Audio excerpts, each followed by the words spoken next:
नमस्ते। आपका स्वागत है हमारी छोटी दुकान सीरीज में। हम आपका ओडू सीखने का सफ़र आसान बनाएंगे।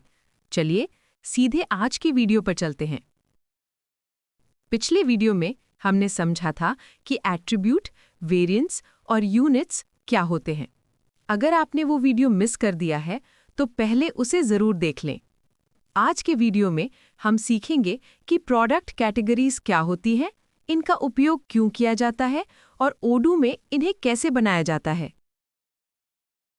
सबसे पहले समझते हैं कि प्रोडक्ट कैटेगरी होती क्या है। इसका आसान मतलब है आपकी दुकान में जितने भी प्रोडक्ट हैं उन्हें अलग अलग समूहों यानी ग्रुप्स में रखना। अगर हम ग्रोसरी स्टोर का उदाहरण लें तो उसमें बहुत सारी कैटेगरीज होती हैं। स्क्रीन पर आपको कुछ उदाहरण दिख रहे होंगे।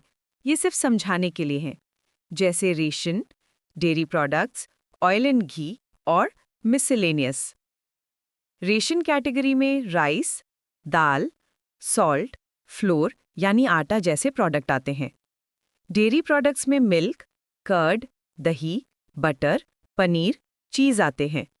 ऑयल एंड घी कैटेगरी में sunflower oil, coconut oil, packaged घी आते हैं। मिसलेनियस कैटेगरी में वे चीज़ें आती हैं जिनके लिए कोई अलग कैटेगरी नहीं होती, जैसे मैच बॉक्स, टूथपेस्ट आदि।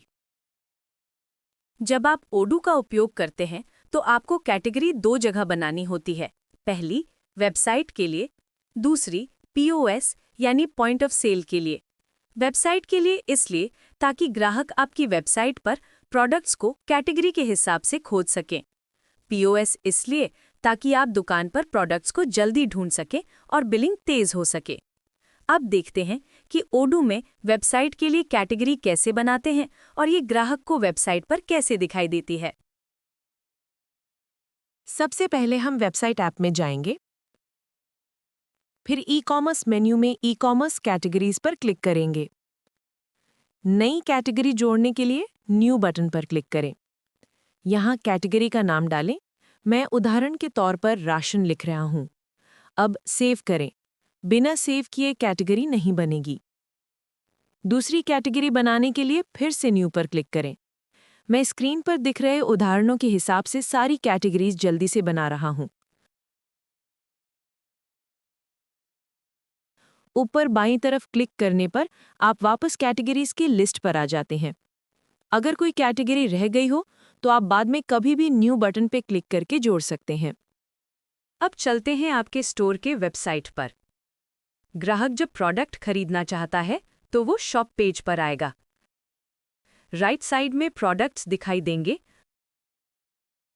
और लेफ्ट साइड में वही कैटेगरीज जो आपने अभी बनाई हैं।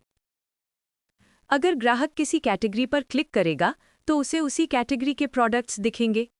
अगर आपने सभी प्रोडक्ट सही कैटेगरी में रखे हैं तो ग्राहक को प्रोडक्ट खोजने में कोई दिक्कत नहीं होगी। ऑल प्रोडक्ट्स पर क्लिक करने से फिर से सभी प्रोडक्ट्स दिख जाते हैं। अब देखते हैं कि पीओएस ऐप के लिए कैटेगरी कैसे बनती है। इसके लिए हम पॉइंट ऑफ सेल ऐप में जाएंगे।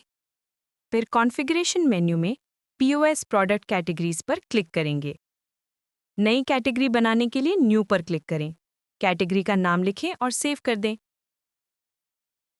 मैं उदाहरण के हिसाब से बाकी कैटेगरीज भी जोड़ रहा हूं। ऊपर क्लिक करके आप कैटेगरी लिस्ट पर वापस आ सकते हैं। कैटेगरी बनाने की प्रोसेस वेबसाइट और पॉइंट ऑफ सेल में ज़्यादातर एक जैसी है। अब देखते हैं कि पीओएस में कैटेगरीज कैसे दिखाई देती हैं। मेन्यू में डैशबोर्ड बटन पे क्लिक करें। फिर ओपन रजिस्टर पर क्लिक करें। पीओएस स्क्रीन खुल जाएगी। यहाँ स्क्रीन दो हिस्सों में होती है। Left side order details, right side products. Products के ऊपर कैटेगरी नाम की सूची दिखाई देती है। किसी कैटेगरी पर क्लिक करते ही उस कैटेगरी के प्रोडक्ट्स दिख जाते हैं। दोबारा क्लिक करने पर फिर से सभी प्रोडक्ट्स दिखाई देंगे। अगर आप बारकोड स्कैनर का उपयोग करते हैं तो कैटेगरी की ज़रूरत कम पड़ती है, लेकिन फिर भी कैटेगरी रखना फ़ायदेमंद है। फिर आप यहाँ क्लिक करके पॉइंट ऑफ सेल ऐप से बाहर निकल सकते हैं। अगर आपको अपने स्टोर की कैटेगरीज नहीं पता है तो आप गूगल पर आसानी से खोज सकते हैं, जैसे product category list for grocery store. आपके सामने तैयार कैटेगरी लिस्ट्स आ जाएंगी। इन्हें देखकर आप अपनी दुकान के हिसाब से कैटेगरीज बना सकते हैं। अगर आपका स्टोर हार्डवेयर, स्टेशनरी, इलेक्ट्रिकल या किसी और प्रकार का है तो उसी के हिसाब से गूगल पर सर्च करें। आज की वीडियो में हमने सीखा कि प्रोडक्ट कैटेगरीज क्या होती हैं और यह भी सीखा कि वेबसाइट और पीओएस दोनों में अलग-अलग कैटेगरीज बनानी होती हैं। अगले वीडियो में हम सीखेंगे कि ओडू में वेंडर या सेलर कैसे जोड़ते हैं।